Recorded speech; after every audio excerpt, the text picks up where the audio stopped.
gentlemen, please welcome the chair of the IUCN Species Survival Commission, professor at the Center for Ecology of the Venezuelan Institute for Scientific Investigations, and the founder and president of Provita, Mr. John Paul Rodríguez.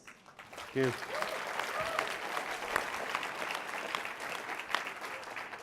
You know, back at home, people always refer to me as irrationally optimistic. So this is perfect for me to be here today with all of you.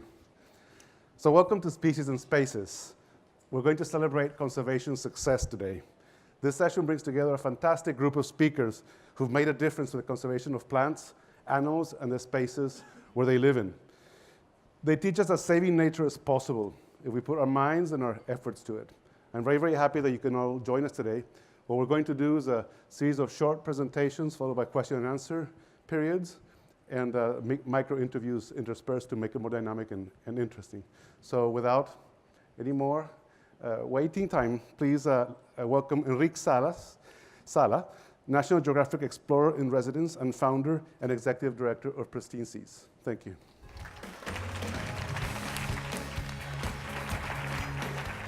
Hello. Before we start talking about ocean optimism, I want to ask you a question. Please think for a few seconds about your first memory of the ocean.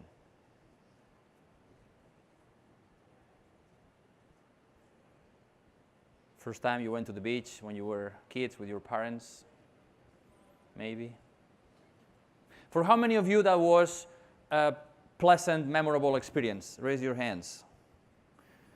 Anybody who had a bad experience? Oh no, I don't want to hear what happened to you. But you know, this is our baseline of what the ocean was like, what's natural in the ocean. My baseline was this man, Jacques Cousteau, growing up on the Mediterranean coast of Spain, watching his documentaries on Sunday evening, and I tried to emulate his. He was a little skinnier than me. But I was confused because he showed us all this abundance of life, groupers, stingrays, seals, whales, dolphins. But what I saw when I swam in the Mediterranean was this. Bare bottoms, the fishes that you can see were smaller than my little diving mask. There were no dolphins or groupers to be seen. And I didn't know where was the disconnect. And then I became a marine biologist, and I became a researcher and a professor at Scripps Institution of Oceanography, and I learned that all over the world, the situation was similar. We have taken fish out of the ocean faster than they can reproduce, and 90% of the large predators are gone because we ate them. Pollution is a real problem now, especially with plastics. Every year, 8 million tons of plastic enter the ocean, and that's killing hundreds of thousands of seabirds, marine mammals, sea turtles. And global warming is making the ocean warmer and more acidic, killing coral reefs throughout the world. And there is a litany of horrors here. So I felt like what I was doing was just writing the obituary of the ocean with more and more precision. And I found that very frustrating. But I started working on something called marine reserves, areas that are close to fishing. And what happens when you don't kill fish? Hey, they take a longer time to die. And they grow larger, and they reproduce more. And you can see things like this. You can see miracles like this. This is the first time I went to a place called Cabo Pulmo with Octavio Aburto and my Mexican colleagues. That place was made a marine reserve, an area without fishing. We went back 10 years later, and this is what we found. These marine reserves are one solution that always works. If there is no fishing in an area, if there is no development, if we leave this area on its own, it comes back spectacularly.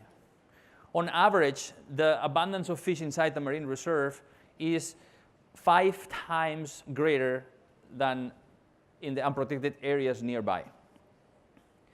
Not only that, but when the fish come back, the divers come in. And tourism, ecotourism in these marine reserves is creating jobs and bringing a lot of money to these places. In the Great Barrier Reef in Australia, the tourism revenue is 40 times the revenue of fishing. And it employs tens of thousands of people. And also, because the fish grow so large and they reproduce so much, they spill over the boundaries of these reserves, helping to replenish the areas around these protected areas. And the fishermen are catching more and increasing their incomes. So these places are like savings accounts with interest that everybody can enjoy. Therefore, I decided to quit academia and work on this, try to help to create as many of these as possible. So I went to National Geographic and I came up with this idea of the pristine seas. Let's go to the wildest places in the ocean, places that still look like the ocean of the past, that are unprotected, and try to protect them. I put together a team. National Geographic, in their infinite wisdom, decided it was a good idea. And I put together a team, and let's take a look at the video.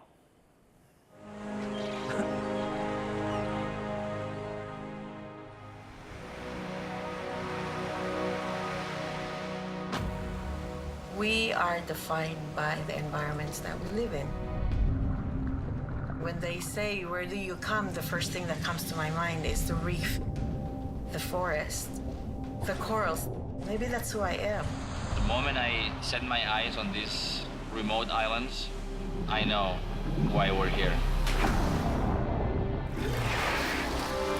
This place is melting like a popsicle in Arizona in the summertime.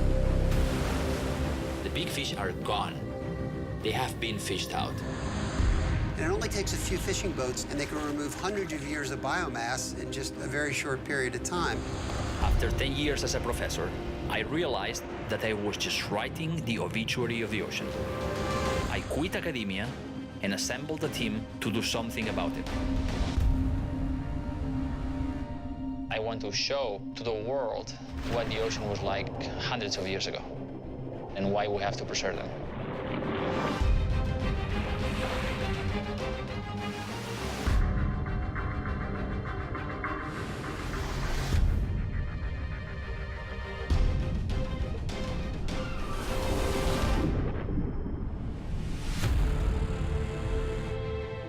This is one of these rare places on Earth, a time machine, where we can see the ocean of the past. What we do is hunt out the last pristine places in the ocean and protect them.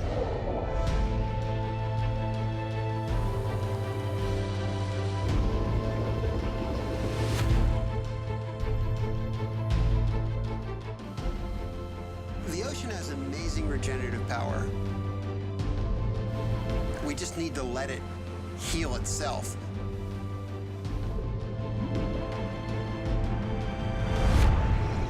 In one single pulse, in one immeasurably powerful heartbeat, the ocean has just changed my life.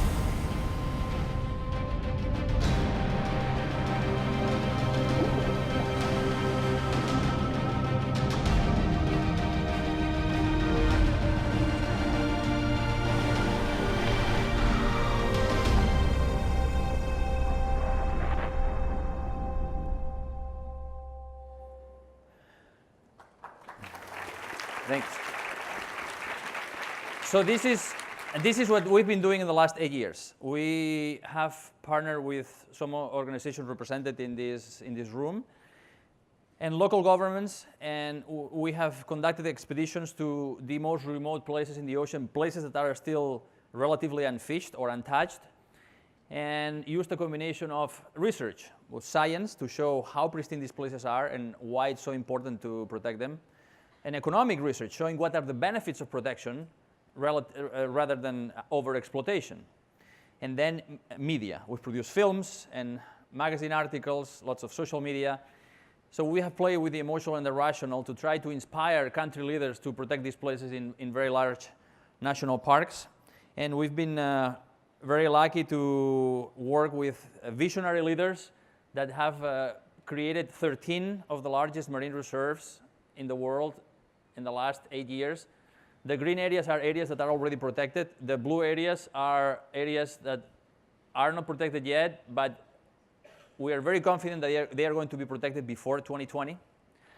And this is great news. You know, that's what keeps me optimistic. When I feel bad, I look at the map and say, okay, there is hope. But we cannot sleep on our laurels. We cannot relax, because only 3.5% of the ocean is protected. This shows what area of the ocean has been protected since the first one was created in the Bahamas in 1955. There has been a huge increase in protection in the last 10 years, but only 3.5% of the ocean is under some kind of protection now, marine protected areas. But some of these allow fishing.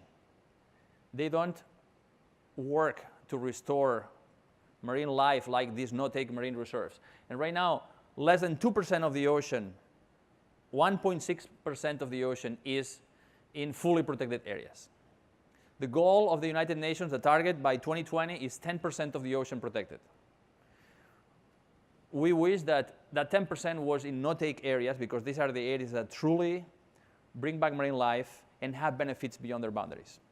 Right? So there is a lot of work to do, but all the organizations working on the protection of these large areas have proven that this can be done. Right? And we just need to continue until 2020, try to get to 10%. We estimate that if all of the areas that have already been committed by governments or are in the works are created, we'll get to at least 6%. But scientific studies recommend that on average, 30% of the ocean should be protected. I'm giving you lots of numbers, but just to summarize, right now, less than 2% of the ocean is fully protected. We need to get to 10% by 2020, and ideally to 30% by 2030. We know it can be done. We know that if we find the right leaders, we can inspire them to do this.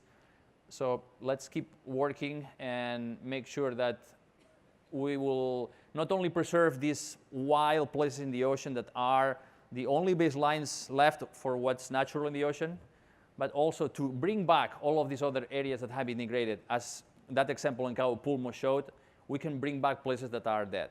So that's my message of hope today. Thank you. Muchas gracias. Well, thanks very much. My first nature experiences with nature were in the sea, so it really resonates greatly. Now, please welcome Sean Gerrity, who's CEO of American Prairie Reserve and National Geographic Explorer. Thank you. Hello. I work with a team out in Montana on a project that over time will span about 30 years. Our goal is to create the largest wildlife refuge ever assembled in the lower 48 states. We have been at it about 15 years now. Progress is going well. And I think I really have to give credit to some very favorable conditions that exist and are helping us with our success. I don't think these conditions exist just in Montana or even in the United States, but all around the world to a certain extent. And I think when you add them all up, they may add up to us being in one of the very best times to go really big with large-scale conservation. So I'd like to tell you about what a few of these conditions are that I'm thinking of, use our project as an example, and see what you think about this premise. We're working here in the northeastern part of Montana. The reserve we're going for will be about 3.5 million acres. It's largely untilled. It has an incredible wildlife history. It's depopulating. Land is for sale for a reasonable price. And for these and other reasons, we think this is an absolutely exceptional place to do a reserve of this scale. One of the reasons we're out there is scientists tell us there are only 4 places left on Earth of this size on the grasslands where you can do something this big. All those places are shrinking. They're being plowed up at the edges to grow more food. So we're working up here on the northern Great Plains and trying to save a very big swath of this place before it's all gone.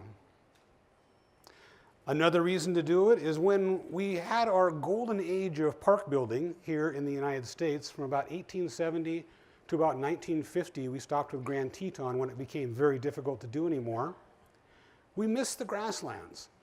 And the grasslands have a carrying capacity for wildlife that can exceed all of our other parks combined. So our intention is to, working up here in northeastern Montana, is to build the largest ever done, more than 1 million acres bigger than Yellowstone Park, put all the biodiversity back, and save it for future generations. History tells us people have been living on this landscape for the last 12 to 14,000 years or so, and in conjunction with an extraordinary array of variety of wildlife. But the situation changed very recently, just about 180 years ago. A very new player showed up here, and for the first time, they brought livestock and barbed wire fences. And within the next 30 to 40 years, all these critters you see here and more were completely eradicated from an area the size of the Serengeti. Not just diminished in number, but completely gone. Every bison, every grizzly bear, wolf, bighorn sheep, etc. But we think with a very new model of park building that we're working with, we can put not only all of this back, but everything from the microbes in the soil to the reptiles to the pollinators to the grassland birds. And one thing, so the first condition I want to point out is we think if we can find 3.5 million acres in the lower 48 states in a very crowded and noisy and politically contentious place, I think there are places all around the world, terrestrial and in the seas, that are left to be saved. The second condition that I think we can get excited about, you're looking at a map here of our project area. It's about 250 miles wide. The colors tell you land ownership patterns are very complex. But we learned a lot from other industries in thinking about this. That's mining, oil and gas, timber, and cattle ranching. And that is, if you can buy just a relatively small amount of private land, you can co-opt huge amounts of public land. So when we asked, could we do this for our purposes, which is saving nature, wildlife, and biodiversity, the answer was yes. We set about very quickly then acquiring land. What you're seeing in the blue blotches there are 25 very large-scale acquisitions totaling about 355,000 acres, and it's growing rapidly. A point I want to make here, condition number 2, is we may be in the best time ever to work with governments where there's mutuality in public-private partnerships. And we should get excited about that condition too and what we can do with it. As we move along, we'll eventually create a reserve that looks something like this. That's about the size of the state of Connecticut. It's about 5,000 square miles. We don't intend to have any fence around that border. That's key. You all know who work in conservation that you then create another problem at the edge, because there's usually an industry out there. For us, there's cattle ranching, about 200 large-scale cattle ranchers growing over 500,000 head of cattle. They're the ones who wanted this wildlife gone in the first place, so how do we make them whole? How do we make them winners in this unfolding story? Not easy. We have a number of things in play, but I want to tell you about just one of them. Believe it or not, we started a beef company. Wild Sky is the only wildlife-friendly beef label in the United States. We take grass-fed, all-natural beef, turn them into products like this, and we ship 45,000 pounds a month into high-end markets around the US. It's a for-profit company. The model has us taking the profits from this company and giving them to ranchers, like Ronnie and Dave Krasko here, who ranch on Fort Belknap Indian Reservation in that purple area. Wild Sky ranchers agree to operate with strict wildlife-friendly, biodiversity-friendly protocols of our design, and it's the exact same thing we judge ourselves in our progress inside the core. They come in and establish a baseline. They're like coming into a frequent flyer program in the airlines. You enter at silver, gold, you go for platinum level, and each year you make more money as a result of getting more biodiversity friendly. Another way to make money is through the camera traps that we'll put around your ranch. So as you get pictures of burrowing owls, of wolves, maybe a grizzly bear, a cougar like this, black bears, etc., and send them to us each month, for each photograph, we'll pay you hundreds of dollars for keeping those animals alive. Our next step is to work with school systems, getting school kids to help us manage the camera trap systems. They learn science along the way, and schools take a share of these profits. So think about this as we start to populate this purple area with wild sky ranches. Really what they are small conservancies that are also running cattle. And the key thing is that lessens the difference between the outside and the inside, because we're both pursuing the highest possible levels of biodiversity, albeit for different reasons. If you back this out and scale it up even further, what you're seeing in the corner is American Prairie Reserve eventually, and the surrounding ecosystem. 300 miles distance are other big protected areas around Glacier Park and Yellowstone National Park. If we apply that wild sky model in the wildlife dispersion corridors between these big protected areas, we can create a path of least resistance or increase social carrying capacity for wildlife, allowing grizzly bears, wolves, and other animals to move back and forth, making a much, much richer and more sustainable situation. So the third condition I want to talk about is sometimes we're very judgmental about for-profit companies only being about maximizing shareholder value.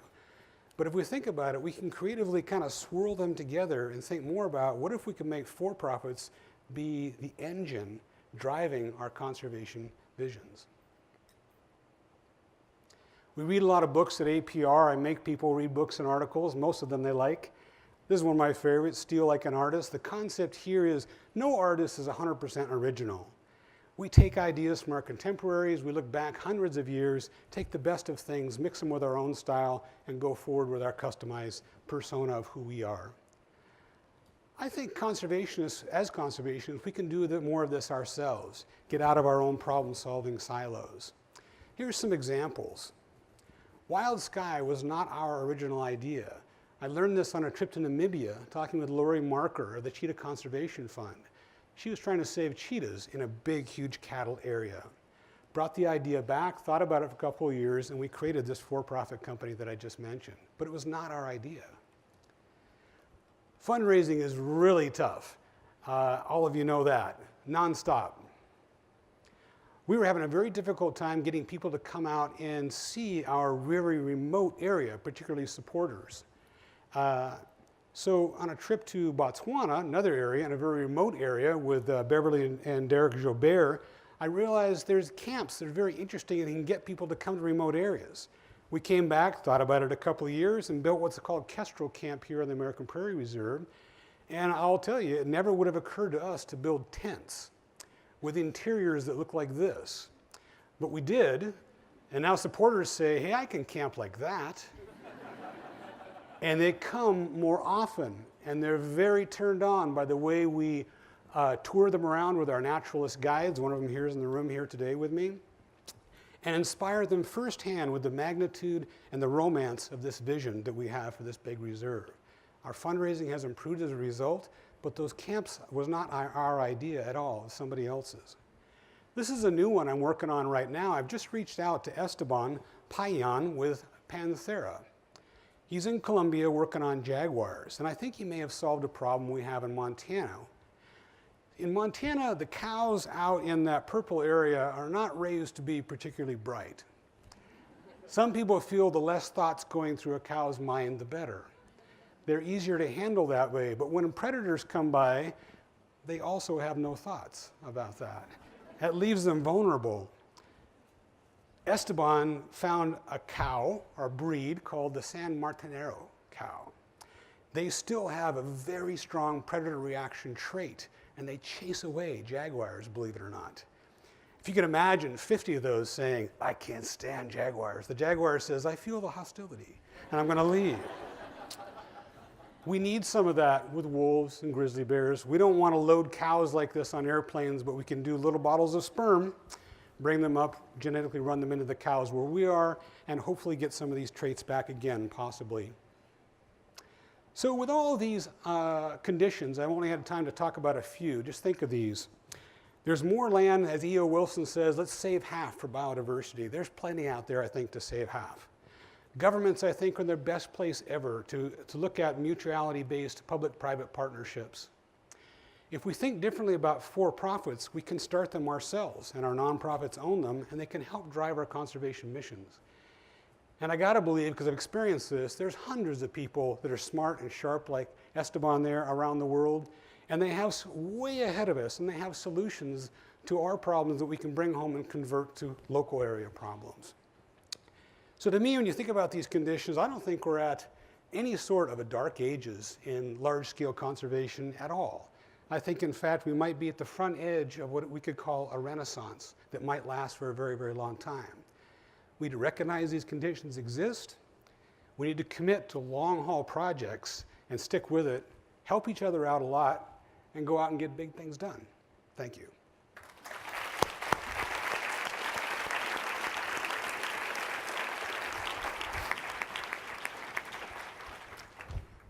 Well, thank you, Enric and Sean. So we've heard two fantastic talks about big picture, landscape, area protection. But I have a question for you. So there are lots of films about the ocean, there are lots of projects that raise awareness about conservation, NGOs working on ocean protection, and yet we're pretty far away from the target that you set us. So what does it take to reach that target? What does it take to get an area protected? Well, I don't know if you heard Randy Olson speak today about narrative as leadership, and it's all about telling the right story, right? And having information and raising awareness alone is not enough. Raising awareness alone does not change behavior, and there is a lot of research about this. When I was in academia, I thought that if you have all the information, all the scientific papers and everything, that people and leaders will make informed, rational decisions. That's pretty funny. Yeah. And so then I left academia, and I learned that it doesn't work like this. So the way we have turned it on its head. So first, what we want to do is to make sure that the person who has to make the decision fall in love with that place, right? And then we come after with all the scientific information and the rational justification. And it's not just about telling a story. It's about telling a narrative, selling a story, where a leader, if you are the president of the country that has the ultimate power to say, okay, we're going to protect this area, the goal, our story have a goal. Mm-hmm. The goal of the story is that you, at the end of the story, will feel compelled to be the end of the story. Yeah. To be the hero that brings the issue to resolution. You know, we want to make them fall in love with this place, understand that there is a serious threat and an urgency, and then inspire them through our films or bringing them in the field when possible, so they understand that, I can be the hero saving this place. And it's as simple as this. Leaders are people, and they are driven by the same needs we have. I would say the ego a little more than we do, mm-hmm. The non-political leaders, but that's it. It's telling the right story and understanding who your audience is. And putting their statue at the entrance of the park at the end. Sean, so these kinds of projects are huge. They cost a lot of money. They require a lot of money. And now all we hear is about budget cuts and this kind of arguments. I mean, how do you convince people that it is time to make such an investment, that it's a worthwhile endeavor? I think what Enric just said, and I'm always learning a lot from how he does things. We're kind of following along behind him. I think he's exactly right. Inspiration is the main thing. So, you know, sometimes I tell people, I think there's more than enough money out there to do these kind of projects that we're doing, even as expensive as they are. Because take a look at what we're spending money on in just in the US right now. I know more about that because I'm here. Performing arts centers and wings of new hospitals, opera houses, these cost more than $1 billion a piece. We build a new football stadium, NFL football stadium, every year here in this country. They run about $1.5 billion for one football stadium. The whole project I told you about, the largest ever created in the United States at 3.5 million acres, bigger than Yellowstone, all in, all the land, the endowment, the management costs, $700 million. Sounds like a lot, but that's half the cost of one new football stadium. These football stadiums are going up like this. Somebody is inspiring people to pay for them. Enric is right. I have to say, I apologize because we're here at Smithsonian. We don't often lead with science. Unfortunately, we lead with legacy. What about your great, great, great grandchildren? Would you like them to go see that and to be able to have tens of thousands of bison running around and wolves and grizzly bears chasing them. We'll make that happen. Help us out. You can be your hero. He's exactly right. Yeah, thank you. So, Enric, conservation is often seen as a sort of job killer, that if you set aside land or sea for conservation, then people have to, there's opportunity cost. You lose jobs. Is that what you see in marine reserves? You sound like the EP administrator. No, no, and Sean has got it right. He has the perfect model. You know, there is this philosophy, this paradigm that the only way to make money out of the ocean is to kill things, right? And that's what always calls the shots. It's always fishing versus conservation. And it's not like this, because we have seen all over the world that if you protect the place, not only there will be more fish around to catch, but also jobs will be created. And the example of the Great Barrier Reef, 46,000 jobs, I think, for taking people to see the corals, at least until this year. And think of this 97% of the ocean that is not protected is like a bank account where everybody withdraws and nobody makes a deposit. Mm-hmm. That 2% that is fully protected is a savings account that grows a compound interest and produces returns that we can enjoy. So we have been idiots, the ocean conservationists, for not thinking of conservation as a business. Because if it's profitable, it's going to be sustainable. And Sean has the perfect model. So that's what we should replicate in the ocean. For-profit marine reserves, conservation areas that bring marine life back and provide jobs and make money. Excellent. Well, thank you both very much. Move on with the next. All right. Thank you very much. Muchísimas gracias.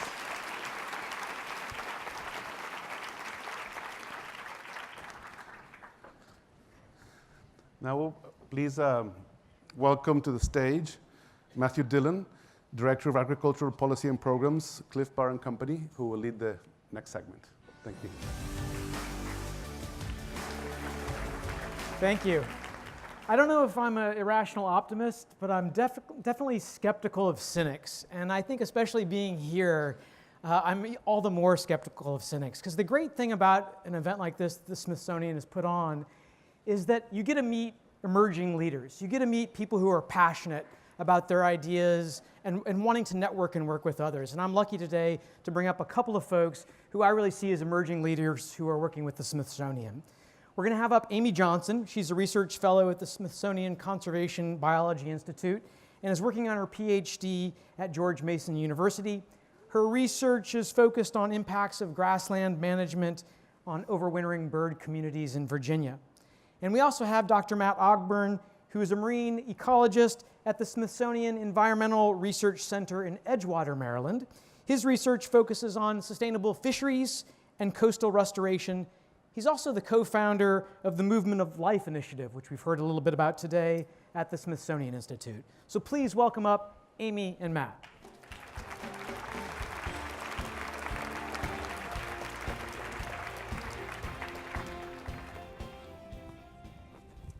Thanks, guys, for being up here. Yeah, thanks for having us. So Amy, let's jump in. Tell us a little bit about how you work with, I think you referred to them as citizen scientists and landowners who are interested in conservation. Show us your model. Yeah, so I work for a program, or all of my research is run through a program called Virginia Working Landscapes. And that's a program of the Smithsonian Conservation Biology Institute. And our mission is to preserve Virginia's native landscapes and also to promote the sustainable use of those landscapes for biodiversity. And one of the ways we do that is through habitat monitoring and ecosystem research, and that's where my PhD falls in. And so we use citizen scientists. We have over 100 citizen scientists that we've trained to help us do surveys for pollinators, for birds, for plants, mammals, invasive species. And we work almost entirely on private lands. So in my case, I work with grassland birds, and they have declined more so than any other ecological guild of birds in North America.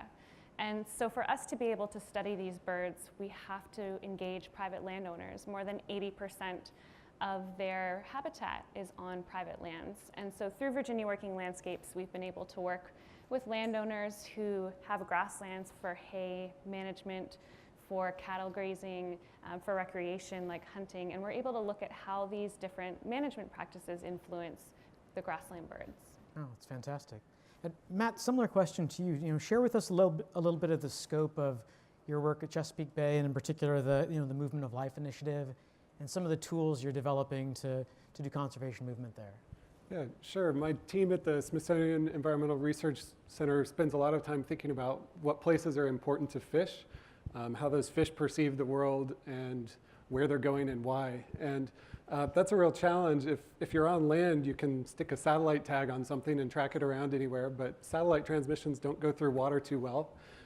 So we use sound to do a lot of our research. We tag the fish with acoustic tags that send pings out to a series of receivers that researchers have deployed all around the world. One of the things that we're working on developing right now is to solve one of our biggest problems, which is researchers often share that data by sending each other emails every couple of months when they go out and collect the data. And so we're on the east coast of the US right now, we're developing a database that allows for exchange of that data, but also long-term archiving and ability to share those stories and data with the public through a web and map interface. Right on, it's great.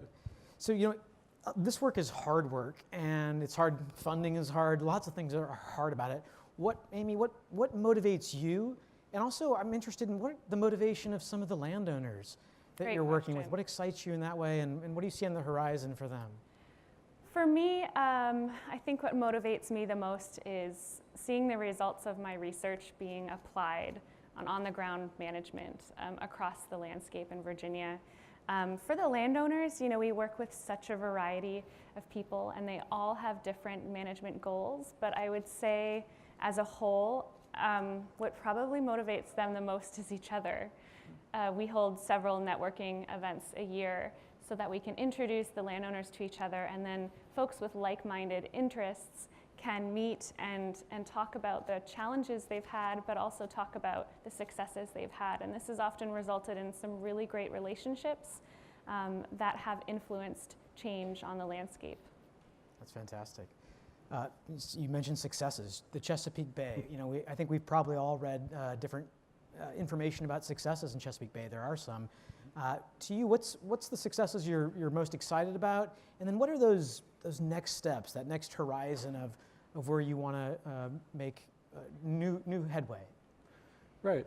Well, a lot of times scientists like talking about the species they did their PhD on, and if you haven't seen my blue crab socks here, I studied those. But a lot of our iconic Chesapeake Bay species have come back pretty well in response to directed management actions, from bald eagles and ospreys that responded to banning DDT and have come back in huge numbers, to things like blue crabs and striped bass that have responded really well to sustainable fisheries management. Our new blue crab population was announced yesterday, and it's doing pretty well. But one of the ones I'm really excited about right now are two species called alewife and blueback herring. They're collectively called river herring. They're sort of like salmon. They live in the ocean most of their life, but spawn in freshwater streams. There have been extensive efforts through the Chesapeake Bay program over the last decade to reopen streams that were blocked by dams or other structures. And if you were, instead of being here outside enjoying a beautiful day at Rock Creek Park or the National Zoo, you might be able to see those fish spawning in the stream right now. But only because there were structures removed from Rock Creek Parkway a few years ago. So that's one of the successes we're tracking. We haven't seen those populations up and down the Atlantic coast come back in huge numbers yet, but there's huge conservation effort, and I think it's really exciting time to be able to study how large conservation efforts are working that have been put in over recent decades. Excellent. Final question, Matt. I know if you could be any marine animal, it would be the blue crab. Amy, if you could be any grassland bird, what would it be? I think my favorite is the eastern meadowlark, because they have a song that just reminds me of spring, and it's a really optimistic song. Thank you both for your work, and it's always inspiring to have folks like you out there finding success stories. Thank you for having us. Thank you. Thank you. And now, please welcome back to the stage John Paul Rodríguez.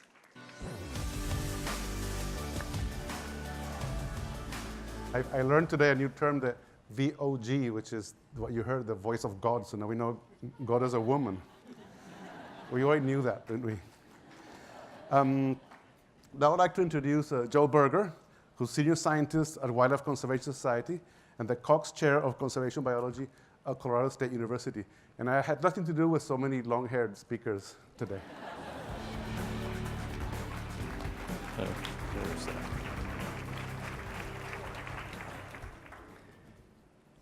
And you can't see my socks, and that's good. Let's see. I'm going to talk about bright spots for big species. But in doing so, let me start with some context. There are no places that are as challenged with climate forcing than what we find in the northern and southern tiers of the world.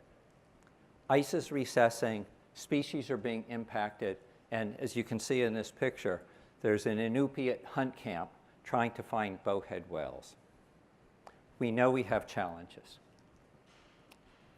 I'm going to mix two and talk about climate and talk about fragmentation of lands. And what I'm going to try to do is to paint an optimistic picture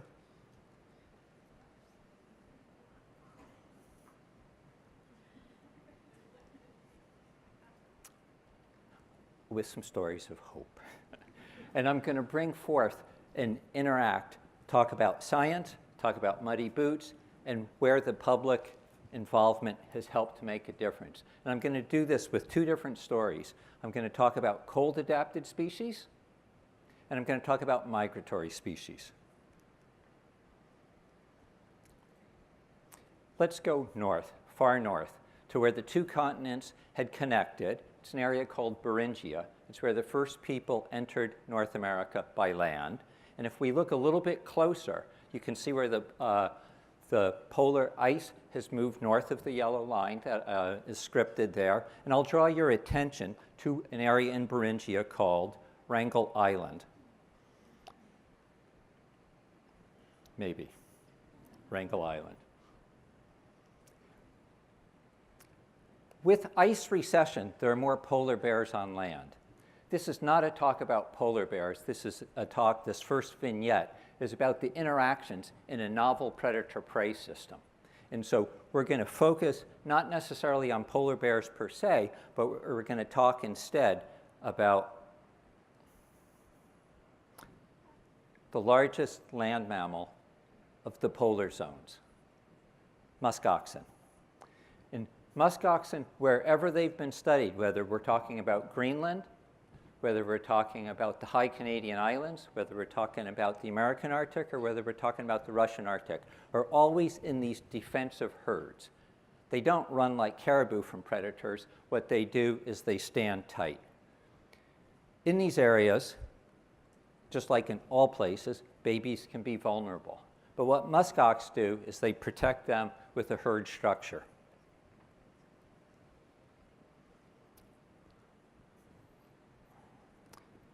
I'm going to switch gears for a second, draw you back to Wrangel Island, a World Heritage Site. What are those white things in the foreground? I'm not talking about the gulls. Let's go a little bit deeper. In this box, what are those white things? Let's go a little bit deeper. Those. I'll circle those. Those are polar bears. They're not on a whale carcass. You have 13 polar bears there. 13 in the box, 9 outside. 22 polar bears there. And so the issue becomes, what happens with ice recession in this dynamic system that is changing? One of these photos shows where polar bears had preyed on a live muskoxen, another one scavenging. We know polar bears are interested in food. Food on land, food in the sea. They make most of their living, of course, from marine mammals, but not always. This is where muddy boots and science comes into play. And so thinking about that, one of the fundamental issues that we're trying to understand is when is it best to stand your ground, when is it better not to? And the reason that this is relevant is this. If in fact there's evidence that species can adjust to these changing conditions, that gives us some opportunities not to be pessimistic, but to be optimistic. And so let's look a little bit deeper. We don't know much about interactions that involve polar bears and musk oxen, nor do we know much about interactions that involve brown bears or grizzly bears and musk oxen. And so the question is, how do we learn about these responses? And one of the ways that we do that, and we can rely on, is an experiment. And what does that experiment look like? It's animal models. And so how do we understand these responses using animal models? Well, what one does is they have to go in the field. And one can't just fly from Alaska and jump over and go 400 miles to Wrangel Island. What one has to do is circumnavigate the globe, 21 time zones, get to Moscow, go 9 time zones east. And so when one does that, they board a plane, they bring their model, they ignore the look of horrified, skeptical onlookers.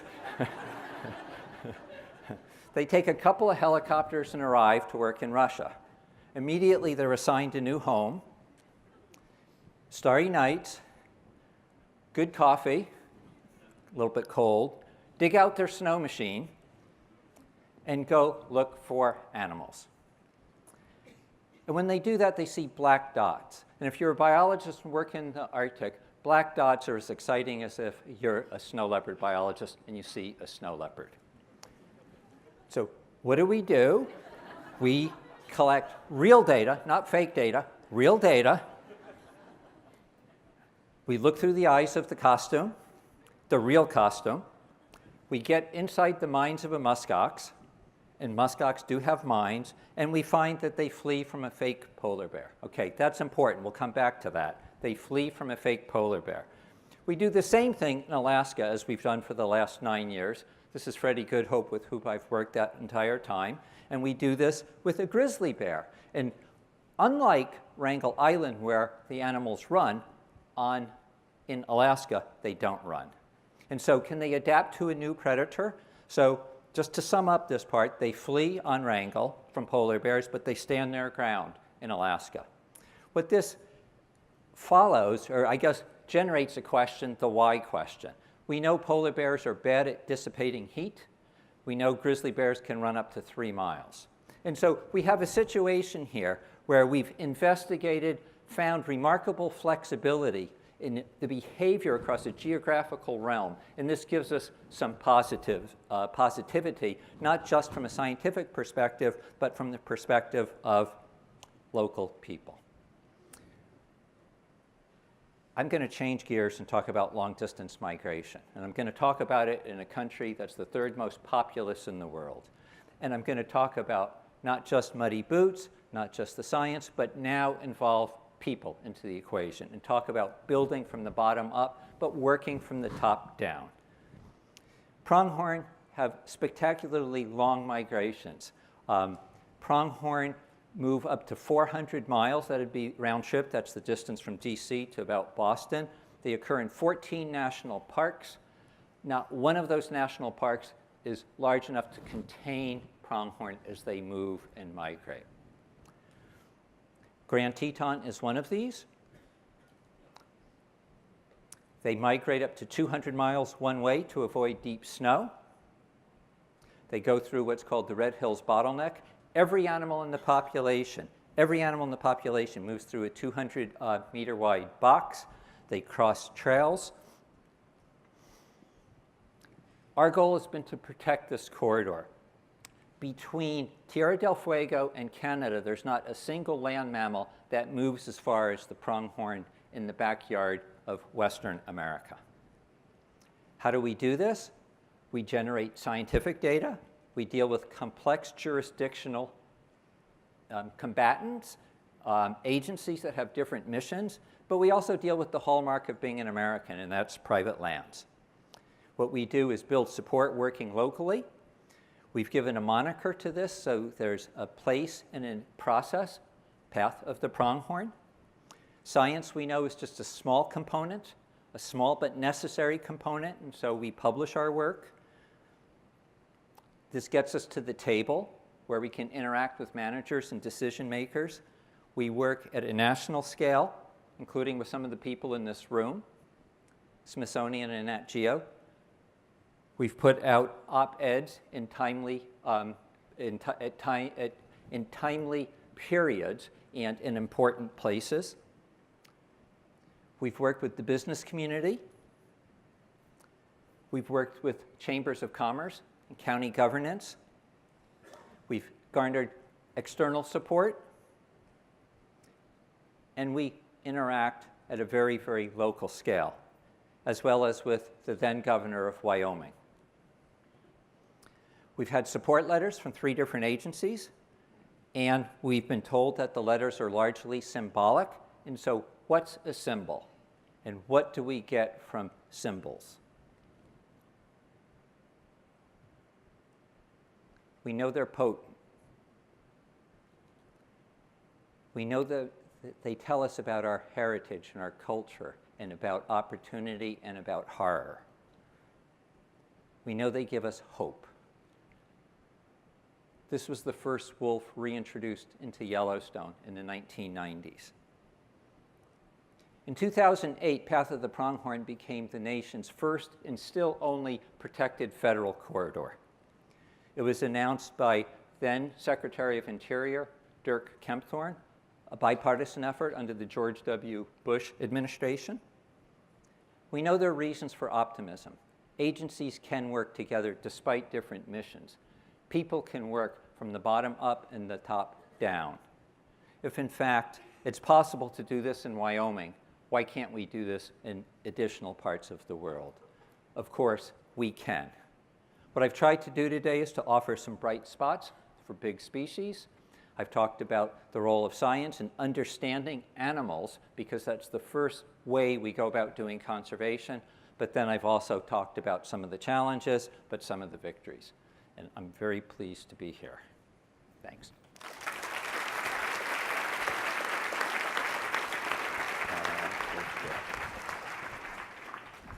Sorry, I was distracted with the pictures. Thank you, Joel. Now, please welcome to the stage Patricia Wright, a MacArthur Fellow, Madagascar conservationist, and distinguished professor in the Department of Anthropology of the State University of New York at Stony Brook.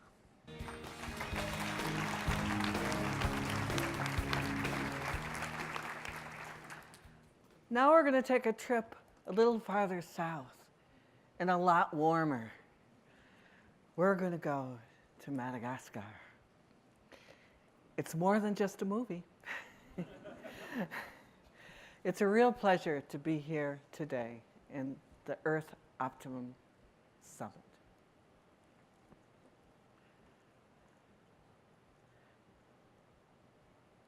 Today I'd like to share with you an optimistic tale from Madagascar, the 4th largest island in the world.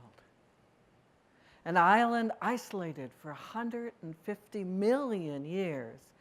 An island that could reach from New Hampshire to Florida. Filled with extraordinary plants and animals found nowhere else on Earth. The star orchid, the giraffe weevil, the painted frog, the comet moth, the wonderful lemurs. An island filled with contrasting habitats. The lush rainforest, the dry deciduous forest, the spiny desert, mangroves, magnificent. But the challenges are overwhelming. Madagascar is on the brink of extinction. 90% of the forests are gone. 94% of the lemurs are endangered, critically endangered. or vulnerable more than any other mammal group on Earth. The people are economically poor, 10th poorest country on Earth, according to the World Bank. But I'm supposed to give you an optimistic talk. Because of hard work, innovative thinking, and science, we have good news and reason to celebrate. In the 25 years we conservation scientists have been working in Madagascar, we have signs of ongoing success. In the 1980s, when I arrived, there were 2 national parks. In 1990, we created the first countrywide environmental action plan. Now, with the work of many dedicated environmentalists, including the enlightened policy of the US government through USAID and the Malagasy government, we have 18 national parks and a National Park Service to manage and protect them. That's a sign of success. Since the creation of Ranamafan National Park in 1991, the 3rd largest park in Madagascar, its boundaries have been maintained. That's a sign of success. Before the creation of the park, selectively logged sites made a quarter of the area look tattered and torn. Many birds and primates responded by retreating deep into the interior. The logged sites were damaged. Since the creation of the park, and thanks to the protection it conveys, the forest is now recovering its voice. This year, the rare and furtive scaly ground roller came back and nested. This year, the black and white rough lemur gave the thumbs up to the log sites and reestablished territories and raised offspring. This year, we found out that the critically endangered golden bamboo lemur has doubled its population size. In other words, the forest took 25 years to recover, but it can recover. We didn't know that before. That's a sign of success. We have the protected area forest, but what about the 90% that has been lost? So much of the island of Madagascar is destroyed, burned every year until the seed bank is gone, grazed and eroded until the soil seemed dead. Botanists told us that the endemic trees could never grow again on those soils. What could be done? The situation was so dire. How can we reverse this situation? Could restoration be the answer? 2 decades ago, we had planted 1,000 endemic trees from 25 species, and contrary to expectations, those trees flourished. They grew well. They grew much quicker than we'd ever dreamed. Nobody would have predicted that. And nobody would have predicted that the secret to seedling success is that those seeds were defecated by lemurs. Or as my 10-year-old grandson would say, pooped out of lemurs. And now, 20 years later, the trees are fruiting and flowering, and the animals are coming back into this planted forest. Birds and chameleons and tenrecs. No lemurs yet, but I think they will come. This is a sign of success. So what does this study mean? It means that we can take back that 90% of deforested wasteland, that land that neither people nor wildlife can live on. And we will grow high-value crops under those endemic trees that we plant. Vanilla, have you bought vanilla lately? Whoa, prices are high. And wild pepper, we have some of the best in the world in Ranamafan National Park and outside. And cinnamon and chocolate. All these products can be marketed for high prices. We will take back that land and make it productive again, doubling or tripling the value. But it's just not the wildlife and the forest. The lives of the people living around the park has improved. The fact that we've renovated over 35 schools in communities around Ranmafan National Park. We have taught classes in critical thinking and participatory science and molecular biology in those schools, in a country in which 60% of students don't graduate from 5th grade. This is impressive. More children in this region are graduating from high school, and over a handful have received university degrees. And we're reaching out to more schools. We're doubling the schools next year. That is a sign of success. Our beloved health team walks to nearly 50 villages, bringing medicines and basic health lessons to distant areas. We have drones bringing medicines to remote villages that would take a 2-day walk to reach. Those drones are saving lives. And we encouraged a new health NGO to come to the region. They have worked with the Ministry of Health to renovate the district hospitals and bring ambulances and renovate 7 basic clinics and bring health to these distant people. Our health agenda is interdisciplinary and integrated, including ecology, natural resource management, vectors, and the relationship between the health of domesticated animals, wildlife, and village residents. With a staff of over 100 locally trained people and some generous donors, including the U.S. National Science Foundation, we have established Centro Velbio, a world-class field station and campus surrounded by the rainforest. This science hub integrates biodiversity and environmental research with social outreach, including even the environmental arts. We have the modern facilities and equipment to do sophisticated genetics and infectious disease analysis. We provide tools and training and even fiber optic internet, the fastest in the region. International and Malagasy students and professors can do science right next to the forest. It was a challenging project, but we accomplished this feat in 2014, and we're going to expand the research center this year, thanks to IUCN.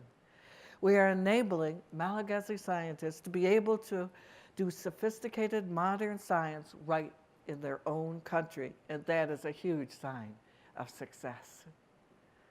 And what about the research? What have we learned? We have discovered 2 new species of lemurs and rediscovered 2 we thought were extinct. Thanks to molecular biology, we discovered more than 30 new species of frogs. So now Ranmafana National Park contains more species of frogs than any other rainforest in the world. And spiders? Thanks to Sarah Carrico, I have a new species named after me. And even leeches. Scientists discovered a new species of leech in Ranmafan National Park. And scientific research found that lemurs are very talented. We have bamboo lemurs that eat cyanide, enough cyanide to kill you if you ate 1 bite. But the bamboo lemurs eat this poison all year round with no known negative effect. We are on the verge of understanding how they tolerate all that daily cyanide. Through the study of aging in both captivity and the wild, we have learned that most lemurs can live over 30 years in both the wild and in captivity. Wild elderly individuals show no signs of old age, like no arthritis, no graying, no cataracts, and no Alzheimer's, no diabetes. But lemurs in captivity can get all of those problems as they age. How do those wild lemurs avoid those problems of old age? We hope to have the answer soon. We're still working on that. Our scientific research showed that some lemurs double their weights every year and then hibernate for 5 or 6 months and come out of the ground skinny. Every year they do that. Quite a trick. Imagine if humans would double their weight every year and then get thin again. And then go back to doubling their weight again. And social behavior? First of all, we have learned that lemurs are all about girl power. Females lead the group, sit where they want, and take the best food. They have even come up with a daycare system. Black and white rough lemurs give birth to twins and triplets and employ a daycare system where some males and some adult females take care of the infants, while all the mothers go off for hours to feed, much like most of us do these days. No other non-human primates have a daycare system. Lemurs are very talented and have a lot to teach us. And tourism. That first year of the park, we had no tourists at all, but things have changed. Tourism has increased steadily over the years, and last year there were 30,000 tourists came to Ranomafan National Park. That can start to change an economy. In 1991, there was 1 tourist hotel, and now there are 32. Cottage industries have developed, like the women's weaving group, and the basket weavers and the blacksmiths, who all make a good living from selling to tourists and researchers. Yes, we have made much progress in these 25 years by staying the course, whether there is political upheaval or not. Scientific inquiry and grants should not be political. We never give up on conservation. Conservation is long-term, not a 5-year or even a 10-year project. We have been successful by training local residents and university students, by listening to what the communities want rather than what we think is best, by working through problems together and discussing the challenges to find solutions together, by working from the ministerial level, the regional level, the local level, the international level at the same time, by celebrating and laughing and dancing together, and by not giving up on science. Because as one of our most important biologically diverse ecosystems, Madagascar offers researchers a wealth of knowledge about evolution and adaptation, medicinal plants and disease, universal concerns that could inform, impact generations to come. Madagascar is a treasure we can't let disappear into the jaws of extinction. Because science does matter, and we must protect our planet. Our discoveries do matter, and we must have our voice heard. We have begun to make progress to save both people and wildlife together, but this is just the beginning. There are endless possibilities of scientific knowledge and research. They all matter and impact our daily lives. We can make our planet a better place, but we can't do it alone. We need you to help. We need you to help. We have hundreds of organizations and hundreds of researchers and students working together to make this project successful. Yes, science matters. And yes, community matters. We must band together and all of us work together. And that includes you. Thank you all for listening to us today. And thank Madagascar for agreeing with us that we should save those protected areas. Thank you very much.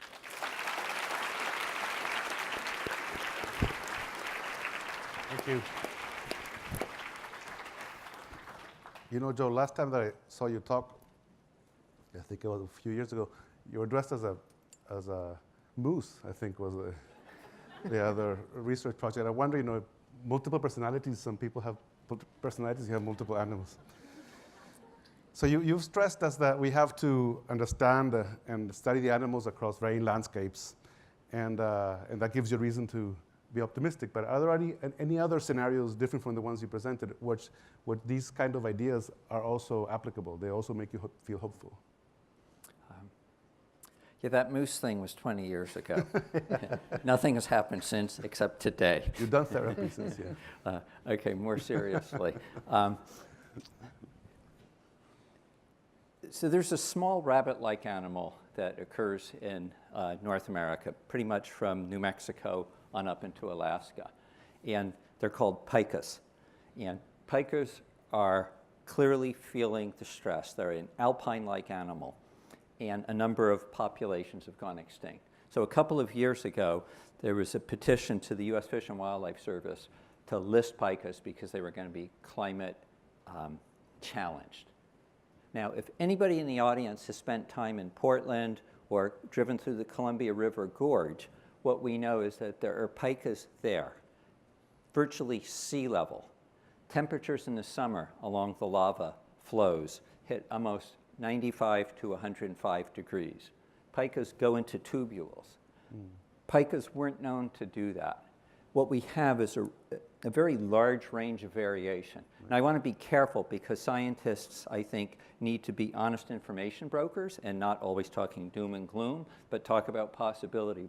So by knowing something about pikas and their lack of vulnerability at some of these sites, clearly they are getting toasted in others. But that gives us some opportunities for hope because there is a broad range. Excellent, thank you. Patricia, people always feel a little bit skeptical about tourism as a silver bullet to conservation. Do you feel that, how do you feel about it? Is there like a negative aspect to it as well, or it's all good? Well, we've watched tourism grow from maybe 5 tourists in 1991 to so many more with big buses coming.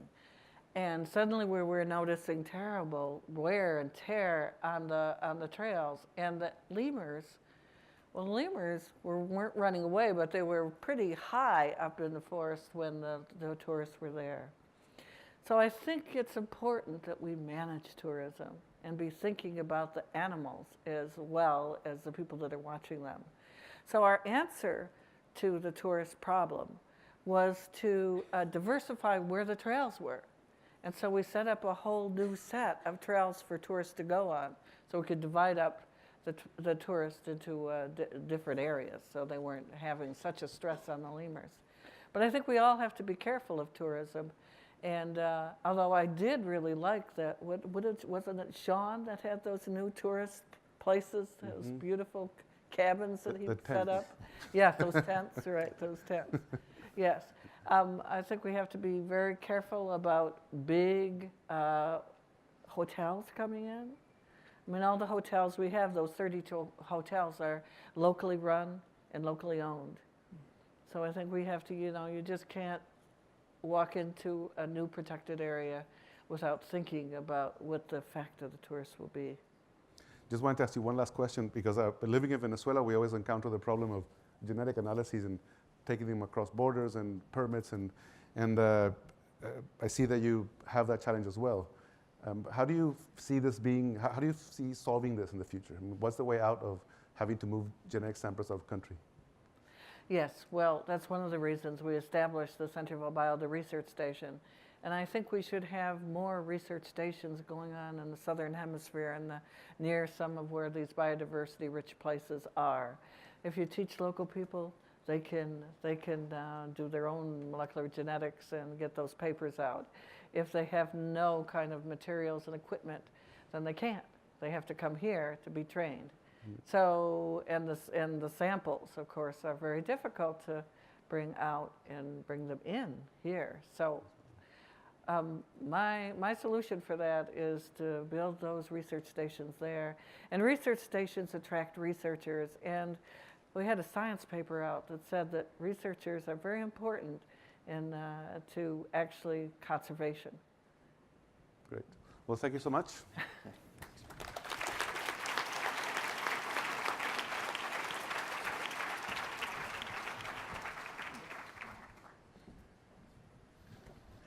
Now for the last speaker in this session, I'd like to introduce Pete Mara. He's a center head of the Migratory Bird Center here in the Smithsonian Conservation Biology Institute. Thank you, John Paul. Well, are we all feeling optimistic? I am. I think I'm feeling rationally optimistic. And I think there's one big message that I've taken away from today, and that is that nature is really resilient.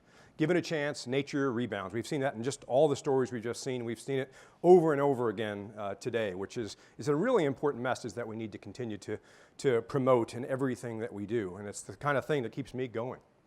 I want to tell you a little story. I want to start with a story about this guy, I think, Edgar. This is Edgar Emoji, if you couldn't tell. Edgar has a PhD. He's a conservation biologist. And he has a smiley emoji face, of course, because he is an optimist, because there's nothing to be gained in pessimism.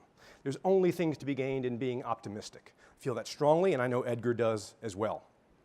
Let me introduce you to Edgar's family. Edgar has your typical angsty 15-year-old teen. Happens to be a girl. She's a couple months away from getting her license, and she's thinking she's going to drive the Prius. Not going to happen. He's also got an 11-year-old son who loves to stuff his stinky soccer socks behind the pillow. He never puts his plate away, and he can eat a whole pound of bacon in one sitting. And his lovely, very thoughtful, very smart wife, who might be here, right next to him. Edgar is your typical scientist. He overthinks most things. And so when he sits down at the table to have dinner, he thinks about everything on that table. So he thinks about where that food comes from. And he thinks about the row crops that it took to produce that bread. In fact, the fact that 11% of the Earth's surface is made up in row crops, things like wheat, barley, a variety of things. But that's what it takes to produce that bread. And that 26% of the Earth's surface is devoted to permanent pasture, to produce livestock, things like cows or pigs or goats or sheep. And then that 1% of the Earth's surface is devoted towards permanent crops, things like coffee or citrus. He also knows that the greenhouse gases that are emitted from all of these agricultural products are actually greater than cars, the greenhouse gases that come from cars, trains, automobiles, and trucks combined. So it's a pretty significant issue. Edgar keeps thinking, because he's an obsessive thinker. He's a scientist, right? So he's always thinking about these things all the time. He thinks about, well, we're looking at about 9.7 billion people coming down the pike at 2050. So Edgar's family is going to grow with all his emoji friends. And that also means that by 2050, we're going to need at least a doubling of our food that's produced on the Earth's land in 2050. That means increasing our calories by about 70%. That's significant. That's not doable like if we could continue to produce food like we produce today. We've got to come up with some innovative ways, some new thinking about how we produce food if we want to meet the demands of the human population, if that's what we're going to do, if we're not going to stop reproduction. The numbers are pretty straightforward. So let's take one of those things on that table, coffee, and see if there isn't some innovative way that we can use coffee to minimize our impact on the Earth and maximize our impact on nature. Edgar, again, is obsessive about thinking about numbers and things, so he knows that about 64% of Americans drink at least 1 cup of coffee daily. On average, they drink 3 cups of coffee. And at conferences like this, they drink about 10 cups of coffee. And these cups of coffee here, Ruth, cost about $10 a piece. I know that. I've done one of these conferences. That's a lot of coffee. So when you think about that globally, that's about 900 billion cups of coffee consumed worldwide. And that number is increasing. In fact, it's expected to increase by 25% from 2015 to 2020. Coffee drinking is really increasing in parts of Latin America. It's increasing in China. It's increasing in India. So we're looking at massive increases in the amount of coffee that's being drunk. That means more increases in the amount of land that's being turned over to agriculture for coffee. That makes it the second most traded commodity in the world, in the developing world, second only after oil, more than natural gas, more than sugar, and a variety of other commodities that you would have thought were more important than coffee. Coffee is important. It's very important. Its value to the coffee industry is estimated at being around $173 billion a year. It is a tremendous industry. and it eats up, or uses about 10.5 million acres of land around the tropics, both in the New World and in the Old World. But this can be a happy story, because coffee used to be grown in a way under trees and forest. That was a traditional way of growing coffee that had minimal impact on nature. This is a postcard from Dr. Emoji's granddad from around 1960. And what it shows is how coffee was grown, sort of a rustic environment, in a traditionally grown environment, under a rich shade canopy with subcanopy. This was a really good environment for birds, for insects, for wildlife. These habitats provided corridors for animals to move. They provided really rich soils. They didn't need to use you don't need to use fertilizers and inorganic or pesticides in these sorts of environments. You can grow everything organically. And then in around 1970, as the demand for coffee increased, we hybridized coffee, and so they would be more productive. But they also had to be grown in a sun situation. In those environments, we started to create more and more environments that were deforested, like this. And these environments, not only were they bad for wildlife, it was bad for the soils. Soils lost their integrity. In these environments, coffee it required a lot of inorganic fertilizers and a lot of pesticides. So it was creating a pretty bad situation. There's at least some skimpy trees here in this situation, but most of coffee is actually grown in a monoculture like this, which is always or usually not organic, and it has no benefit for wildlife whatsoever. But we don't have to grow coffee like this. We can actually grow coffee in that traditional forested situation, in an agroforestry situation. My predecessor at the Smithsonian Migratory Bird Center and colleague, who's now deceased, Russ Greenberg, used to wander around the forests of Central America in the 1970s and 1980s, and he spent a lot of time in these coffee agroforestry systems. And he recognized that when there were trees on top of these coffee, you could actually quantify when these trees and when this situation mimicked a natural forest. And he quantified that with science. We keep hearing the same theme over and over again, how important science is to this conservation story, and we can't forget that. Russ did that. He actually quantified the science. He quantified the canopy that was required, the subcanopy that was required, the species diversity that was required in the trees themselves. And he created a certification. He brought it to the marketplace, and it's called Smithsonian Bird Friendly Coffee. This is actually a new certification that we're just coming out with in this year. But this is key, so people can actually see this brand and they know they're buying coffee that was grown in a forested situation. This coffee now is sold or is grown by over 1,400 farmers around the world. The production of coffee, or the number of farms that are actually growing this has grown by 5 times over the last 10 years. We are in 11 different countries: Mexico, Nicaragua, Venezuela, Panama, Ethiopia, Thailand, and it's growing rapidly. And it's not just about the biodiversity it protects. It actually provides a really solid income for the farmers that actually grow this coffee. And there are over 25 million people that make their living through different aspects of that coffee chain. This is Victor Romeo Cobon. He is 51 years old. He's been growing coffee since he was 21 years old, over 30 years. And he's part of a cooperative. His farm is part of a cooperative in Guatemala called Guayab. Most of that entire cooperative is organic, and there's several bird-friendly farms in this cooperative. Victor owns one of those. And Victor really values being part of this, not only because he gets between 5 cents and 50 cents a pound more on the green bean in different years. Coffee prices vary incredibly from year to year. But he also feels really strongly that it's necessary for people to feel like they're contributing and leaving the world a better place when he leaves. We all feel that. I feel that. It's a really important thing. The coffee chain is a complex one. The grower is one end of that chain, and it's important to make sure people across that entire value chain understand and appreciate the importance of this commodity. Berry House is one of those examples that is a recent roaster and distributor of Smithsonian bird-friendly coffee. They're in New Jersey. But their CEO really values sustainability. To him, it's important and worthwhile investing in cooperatives like Guayab. He buys from Guayab, who produce quality coffee and continue to seek sustainability of their product.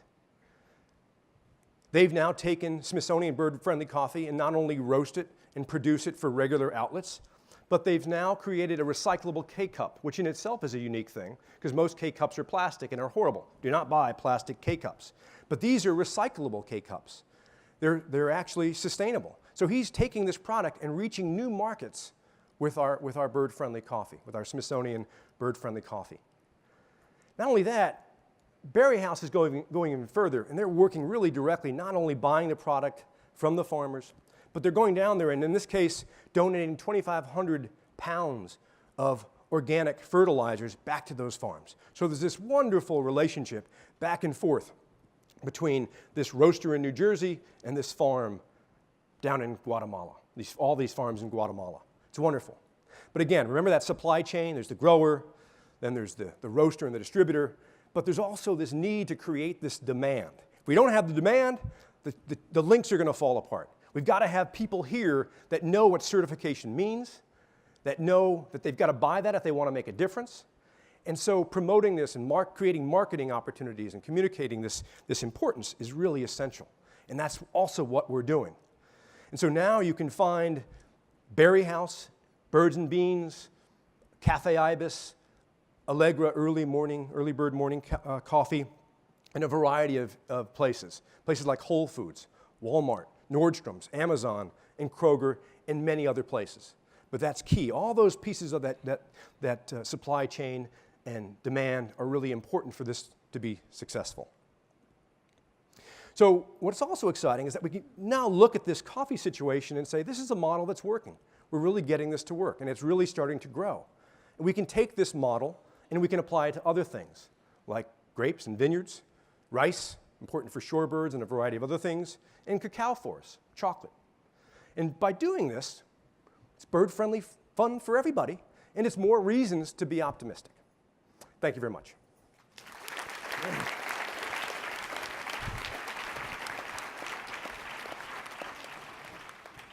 Thank you, Pete. You told us about the bird-friendly coffee, but how did it start? I mean, what was the genesis of the idea? It was really Russ. I mean, Russ was a really incredible tropical biologist who spent enormous amounts of time in the tropics and spent a lot of time going to a lot of different habitats and noticed that there was this traditional way of growing coffee and how cool, and he also liked to drink a lot of coffee. Russ drank a lot of coffee. But it was clear to him that this is a way to make a difference back in the United States by encouraging people. And people are always looking for what they can do to make a difference. So by buying bird-friendly coffee, they can make a difference. And so if I go to a store, a Starbucks now, what I find? No. It's a lot of the big chain coffee companies have not bought into this yet. It's still a bit of a niche market, and it's something we're still continuing to try to crack. Yeah, well then, I mean, what do you think are the biggest challenges to be able to spread the word and make this like a truly commercial activity? I think the biggest challenge is creating more on the demand side, frankly. I know farmers in Colombia that would really like to turn their farms into bird-friendly coffee if they were able to actually get a little bit more money for their coffee or know that they could sell it as bird-friendly coffee. But the majority of the public don't understand the importance of certification. They don't really know what a certification means. And so we need to educate, and we're working on this. We're trying to educate more and more people about the importance of certification through a variety of innovative communication and marketing tools. You mentioned, you talk about sort of land sharing, this model here. And how about land sparing? I mean, do you have any incentives for people who set aside land instead of planting? Yeah, this is just to make sure everyone understands the difference here. Coffee grown within a forested environment is land sharing. But what if a farmer actually decides to put aside 100 hectares of forest and keep it pristine, and then he'll farm or she'll farm 100 hectares in, say, sun coffee? Seems to us that that farmer should be provided some incentives in that situation as well. And so we're working on that. We're doing the science now to see if we can't create that into a certification program. One of the challenges is that coffee will not be organic. And organic coffee is something we really want to promote. Excellent. So we're working through the problems with science. Excellent. Well, thank you very much. My pleasure.